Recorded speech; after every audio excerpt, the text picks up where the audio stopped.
Hi everyone, welcome back to another video. It's Olivia here. I hope you guys are all doing well. So today's video is also a collaboration with Paul Rubens for their new watercolor set called Doodling. I has been thinking about doing more videos on my channel of me trying out new mediums and different types of mediums, whether they related to coloring or just about art and doodling in general. So I thought I'd come up with this little series called Doodle with me, and I thought it's a perfect opportunity to also try out this new watercolor set. And I did have a quick look on their website just to see some information about this new watercolor sets, and is apparently the 5th generation of their artist grade watercolors. The names of this set is also mean that is orchid born in a valley in Chinese, which I think is really pretty names. All the Chinese brand art medium, I think they have such a beautiful way of naming their products, and just the way they do the package of the products itself is always have so much thought and care put in. So I'm actually not that new to Paul Rubens products. Back in the day, I did have one of their original set of the 24 colors. I didn't know that they come out with so many generations after that, because I have it for a little while, but I didn't really like how vibrant the colors is. I like a bit more muted colors, and back then it was a really bright color set, so I ended up giving it away to one of my friends in Sweden. So now with this new set, is based on the name, is more, the color palette is more like certificates and more smooth pigments compared to other vibrant Paul Rubens set, which I can confirm because when I swatched this out. Also, I forgot to mention earlier that they also sent me the new watercolor paper, and the color watercolor paper, this one is have the sparkle. I have never tried a products that have sparkle paper before for watercolors anyway, and it was so beautiful. I would just keep looking at it. I'm like, oh, this is something very new for me. So I wondering what it would change anything when I apply the water, but actually the texture is very smooth. The paper is very lovely, so if you want something a bit more special, you must have this paper. They're very beautiful, the very thick paper as well. I also use it to swatch out the watercolors because my swatch book is, the paper is not designed for watercolor, so it's not very good, and I wanted to really see how these watercolors react on the actual paper that designed for it. And when I did the color swatch, I'm so impressed with this one. I think I haven't fell in love with a watercolor set since the Winsor & Newton Cotman. Now I don't have a lot of money to go out and buy like artist professional watercolors, because I myself not like know how to use watercolor professionally, if that makes sense. So to me, I use watercolors in my coloring book is pretty much for base colors. Sometimes I do use it for backgrounds, galaxy backgrounds and things like that. But most of the time I only use it for like base color. Now this video is only me trying out the products and do a little bit doodling with the the paint. But I think in the next video of our color along, I wanted to try using this one in actual coloring book, because the pigments are beautiful, and compared to a lot of more expensive watercolor set out there, I think they price their products really well.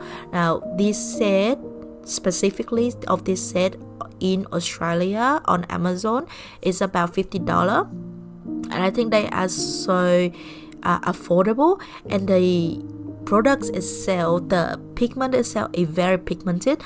The color set itself, I think they put a lot of thought in what color to add it in the set, because all these color that I swatch out instantly, I kind of know that they're going to be very useful, especially if you love doing nature painting, more of like a natural colors and not like something so vibrant.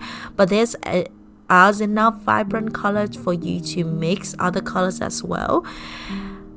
So in this one, I decided to do like a little blend doodling set. I follow Nyan, I think that's what her name. I actually don't know how to pronounce her name properly, but that I will include her YouTube channel below. I've been watching her YouTube channel videos about like watercolors, because she do a lot of watercolor doodling, and I really liked it, so I did take some inspiration from her videos, because I wanted to have like someone teach me how to do watercolors properly before I go in with these with the set.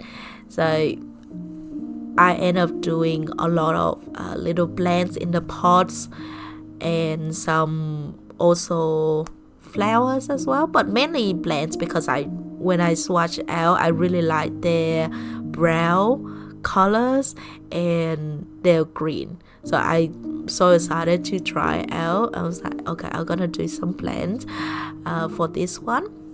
So actually for the little pot that I'm doing is like a terracotta pot. I just do different shapes of it, but the color combinations are the same.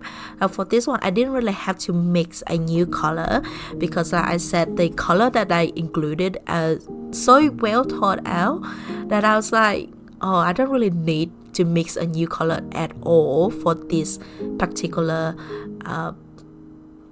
painting that I'm doing, like the little doodle that I'm doing. So I use the earth yellow, burnt sienna, Venetian red, and ivory black.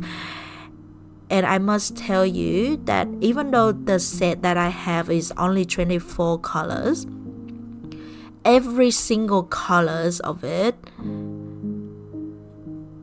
is very well thought out. Like I said, there is some middle tone, there is some warm tone and cool tone, and even though the dark color like the black and the really dark brown, so only two color, one is ivory black and one is called brown umber, but the brown umber is like a dark sepia, and the ivory black is like a cool tone.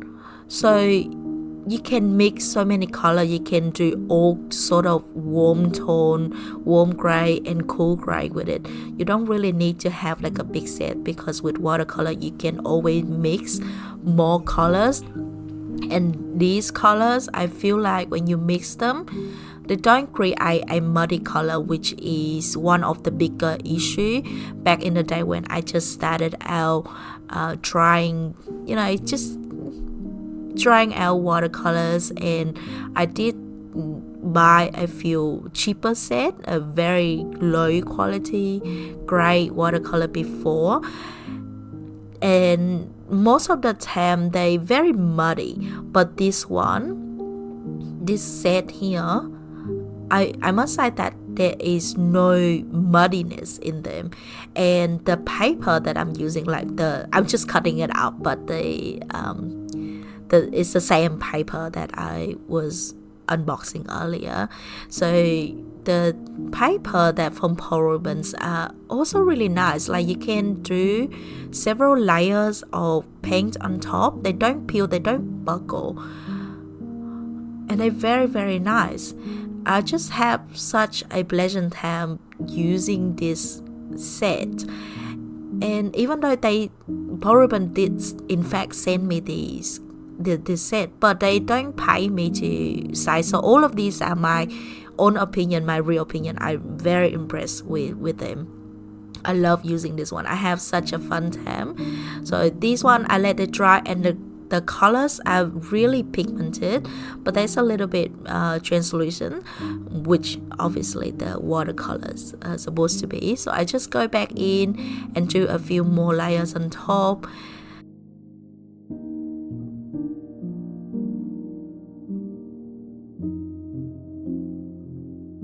I also wanted to add in a few of the green.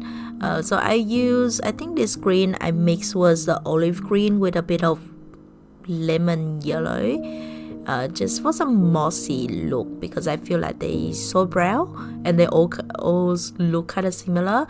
Now what's good about this set is when I swatch out the colors, some of the colors I thought I was using gouache for a second because of the pigment. It was so pigmented that I was like, that does not look like watercolors at all, which I'm not complaining, but that's mean when you do use the watercolor, you can in fact use very little of the paint and you can still get a lot of colors out of it, which means once you buy the set, it can last you for years and years.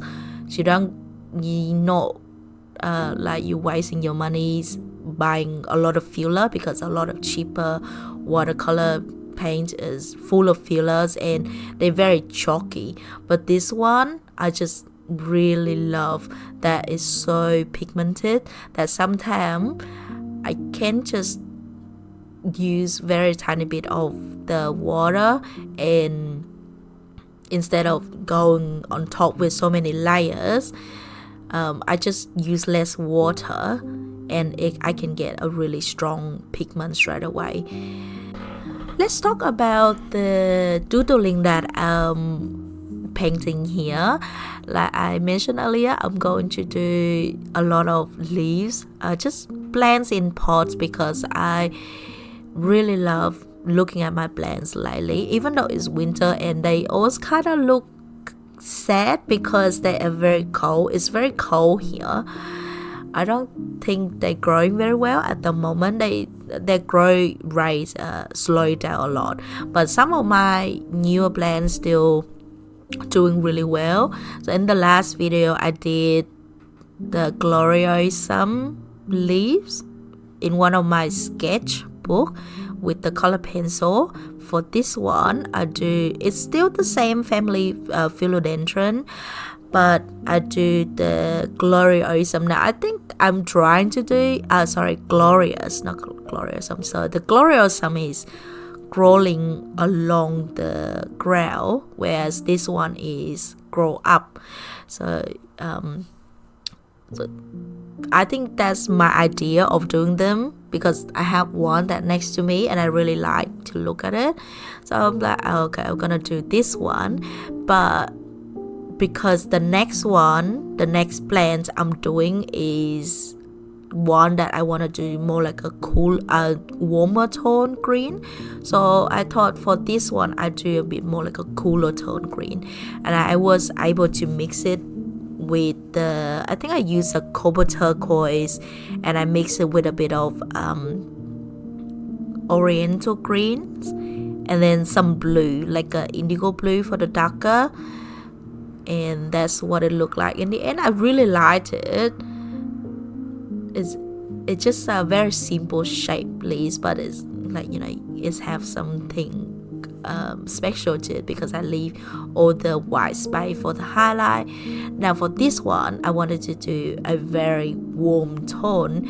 Now this one is the Palea, and Palia peperomia, I think that's what they call the scientific name, but most of people know it as like the Chinese lucky plants or UFO plant or friendship plants. I think that's some people know it as well. This is a very popular house plant. I have one that is when it's very small, like a baby, and now it's so big and it's have so many babies on its own. I don't know what to do with all of them, so I has been giving away to like my friends. So I make a lot of friends in the plant community, so that's really great. And yeah, we just have a lot of circle in this one basically, but I try to do some lighter green and some darker green. Now this one I mix the olive green dark with the lemon yellows. Once again, it's kind of similar to the color I use for the mossy bit on the plant pot itself. And then for make it darker, I did use a brown umber to make the green even darker. I'm not an expert in like mixing color, so I think because I have this set is very small mix of color, just 24 colors, and the color that I included is very well thought out, so that make it a lot easier for me to try and mix the color without making them brown. It's very easy to mix brown colors when you don't know what you're doing. So it's good that even though I don't know what I'm doing, I'm still able to mix a really good mix of colors, and I'm very pleased with how this one turns out. It was just so fun to paint little circle of leaves. So with watercolors you have to do from light to dark, kind of opposite with acrylic and gouache, which I'm a little bit more familiar with. Since it doesn't really need a lot of water, so I'm use it more in my coloring book, since it's less chance it's gonna bleed through, so I have a bit more experience with those. Now with the watercolors, you have to do from light to dark. So I decided to do the lighter color leaves first, and then the middle colors leaf, and then the darker leaves just kind of go in between, and then I wait for it to dry. Then I added in some shadow, which very important that you let them dry completely. Some of them I think I'm a bit more impatient, so it did bleed. The color just blended into each other. It's not a big issue, but yeah, I really like it because it's just a bunch of circle, but then the result looking so beautiful. And you can see here that I didn't have to go over for second layers as much as I thought I would need to. So I just finished that one very quickly, and I have so much fun doing this one. The first one is also really fun. Now for the last one, I wanted to add some other colors because I was so obsessed with trying out the green. I was like, okay, I'm gonna have to try other colors as well, because then it'll be unfair, if you don't try other colors.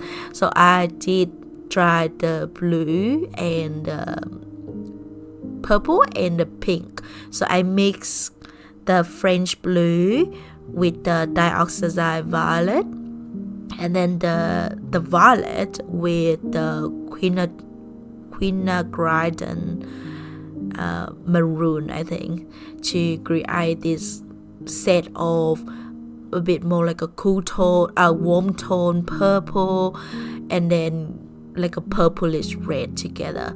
And then for the stem, I'll just use whatever green that I have left on my palette to adding in the leaves and the stem. Now I think I was trying to go for a lavender plant at the end, I don't know if it even look like lavender after I add all these colors in. So I guess it was just some kind of flowers. It's not even lavender, but it was so fun because you just kind of do little blob of swatches. I'm sure you guys can do something like this, very simple. Now for this next set of the plants that I'm doing, I will do, so the first one I do terracotta pots. So this one I kind of wanted to do more like a translucent, softer colors. So this is a hanging plant. It's a string of pearl I was trying to do, or string of turtle. I wanted to have one of those, but I heard they're very hard to take care of, so I don't know if I can. I should get one.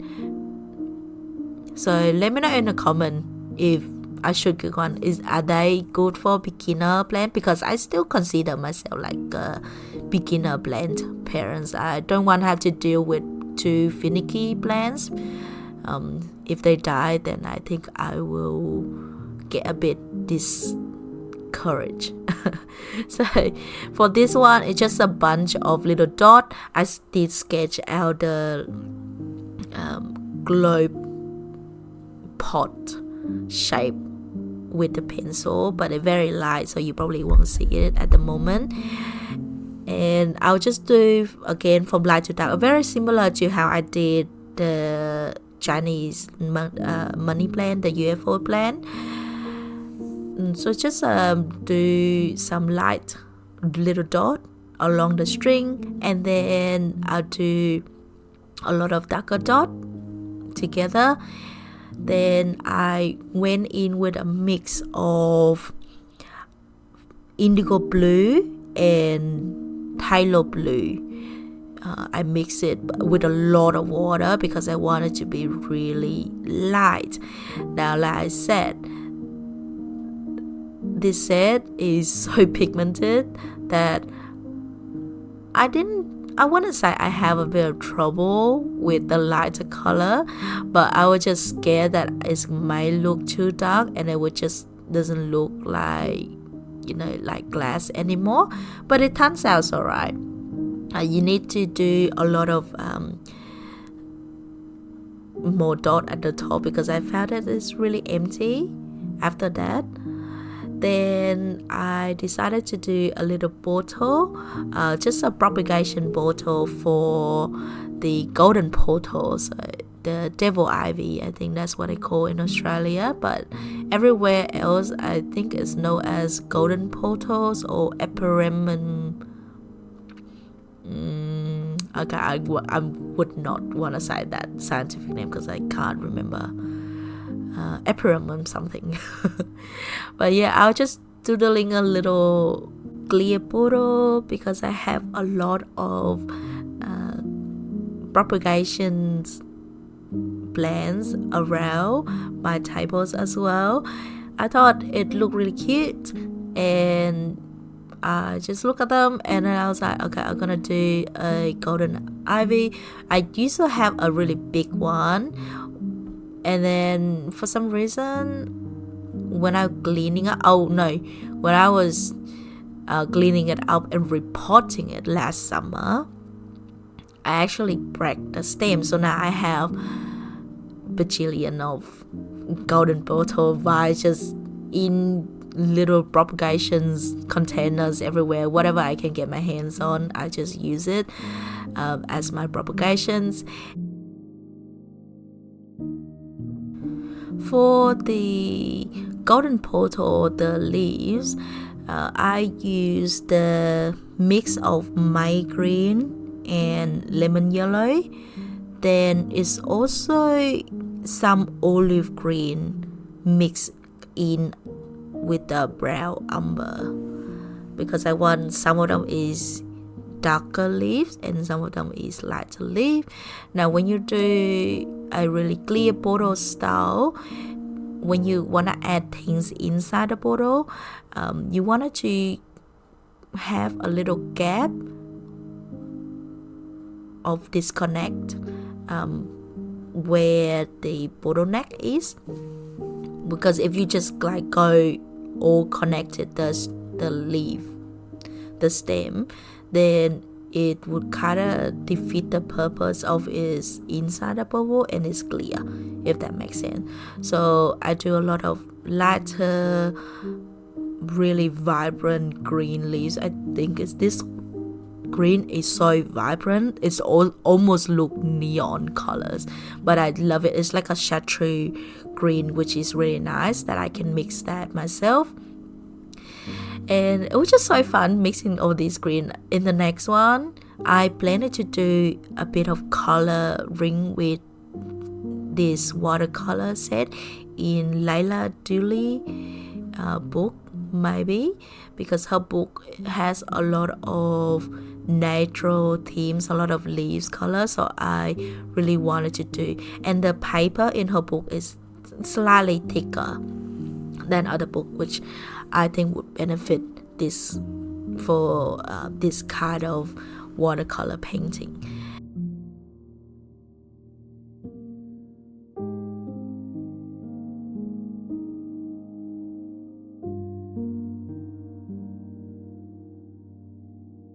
Another thing that I quite like about this set is because of the pigments are more on a high quality end. When they dry down, they don't change the colors as much as if it's like full of filler, so the colors stay more true to when you first put it down on the paper. What I mean is, if you look at my leaves with the brighter yellow and the brighter green, you can see that the brighter green that already dry on the paper are almost the same as the green that is on my palette, which is wet. And they dry out beautifully. They don't have cast, they don't look more lighter, too much lighter. Some of them look lighter, but not very often that I felt they look too bright. Now the last one that I wanted to do is a bit of like a mossy rock, which I also get my idea from Nia. And for the rock, I wanted to see if I can do a really dark colors, more like a opaque colors, without having to water down the paint too much. So I did mix quite deep water with less water, more pigments, and I was able to do a really nice pigmented rock and moss. This is a moss bit that I'm doing. So the greens are so vibrant. This is the bit that I'm saying that is almost kind of give that gouache color feels that I don't think I ever experienced with any other watercolors that I have tried. Maybe because all the watercolor paint set that I have tried in the past and the one that I own doesn't have high quality paint.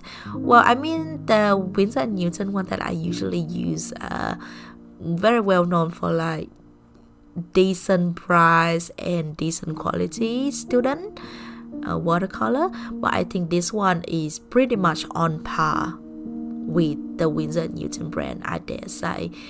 Some of you might disagree with me, but I think that these are really nice.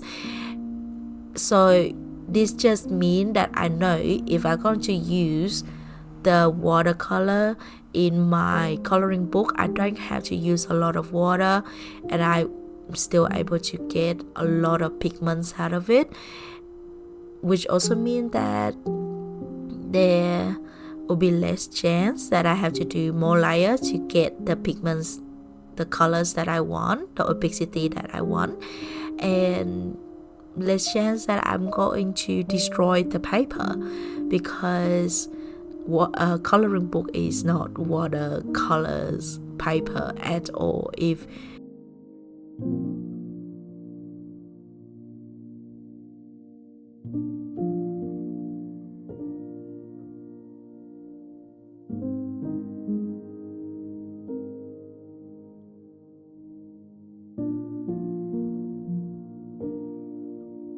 For the mushrooms on top of the mossy rocks, I use the cadmium red light and the perylene maroon mixed with some brown umber. I really like that all the red color or whatever colors that I mix in this set, they just kind of like have that muted natural tone to them. So I don't have to worry about like if I accidentally mix a very bright color that I don't want to. I think it's also good if you wanted to use this as like a travel set, because I think the colors are very natural. But yeah, that is it for all the doodling I did today. I'm really happy with the way they turned out, and I have such a pleasure time using this watercolor set.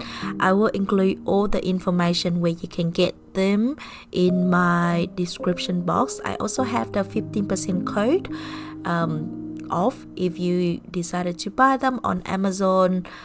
And if you Canadian, I think when this video up on Friday, Paul Rubens also have the 30% off, so only for Friday I believe. Anyway, I hope you enjoy watching this video as much as I enjoy making them, and let me know what you think about this watercolor set in the comments. Will you try them?